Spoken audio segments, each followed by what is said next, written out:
राष्ट्रवादी काँग्रेस शरद पवार गटाचे मोताळा तालुकाध्यक्ष सुनील कोल्हे यांच्यावर प्राणघातक हल्ला झाल्याची घटना 25 नोव्हेंबरला सायंकाळच्या सुमारास घडली। मोताळा तालुक्यातील तालखेड फाट्या दरम्यान घडलेल्या या घटनेने एकच खळबळ निर्माण झाली आहे। दोन वेगवेगळ्या बाईकवरून तोंडाला रुमाल बांधून आलेल्या 4 जणांनी रॉडने सुनील कोल्हे यांच्यावर हल्ला चढविला।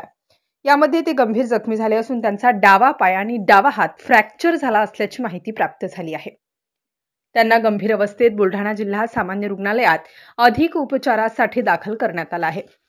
दरम्यान महाविकास आघाडीच्या कार्यकर्त्या ॲडव्होकेट जयश्रीताई शेळके रुग्णालयात दाखल झाल्या असून त्यांनी हल्लेखोरांवर कडक कारवाईची मागणी केली आहे।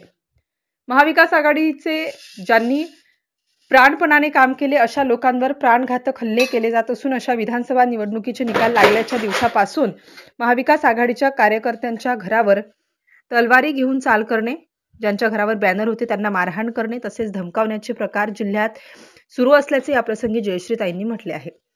जिल्हा पोलीस प्रशासनाने अशा हल्लेखोरांना शोधून त्यांच्यावर तात्काळ कठोरात कठोर कारवाई करावी, अन्यथा लोकशाही मार्गाने तीव्र आंदोलनाचा इशारा जयश्रीताई शेळके यांनी दिला आहे।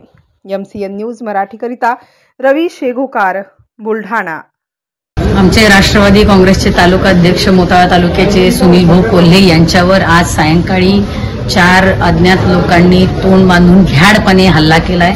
त्यांच्यावर प्राणघातक हा हल्ला करण्यात आलाय। त्याचा मी सगळ्यात पहिल्यांदा या ठिकाणी निषेध करते। या ठिकाणी जी लोक निवडून आली त्यांना तो विजय सुद्धा पचवता येत नाहीये। खूप अल्पमताने निसटता विजय झालेला आहे आणि तो पचनी पडत नाही। त्यामुळे अशा प्रकारचे भ्याड हल्ले जे लोक महाविकास आघाडी सोबत राहिले, ज्या लोकांनी महाविकास आघाडीचं अतिशय प्राणपणाने काम केलं, त्या लोकांवर अशा प्रकारचे भ्याड हल्ले करण्याचा हा प्रकार सुरू आहे।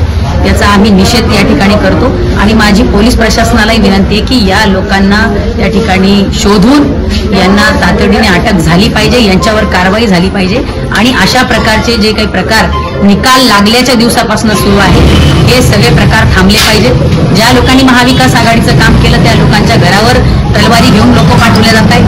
कुठे ज्यांच्या घरावर आमचे महाविकास आघाडीचे बॅनर लागलेले होते त्यांना प्राणघातक हल्ले होत आहेत, जे लोक काम करत होते त्यांच्यावर हल्ले होत आहेत। या पद्धतीने बुलढाण्याचा बिहार करण्याचा प्रयत्न सुरू आहे, तो सहन केला जाणार नाही, हे ताबडतोब थांबलं पाहिजे।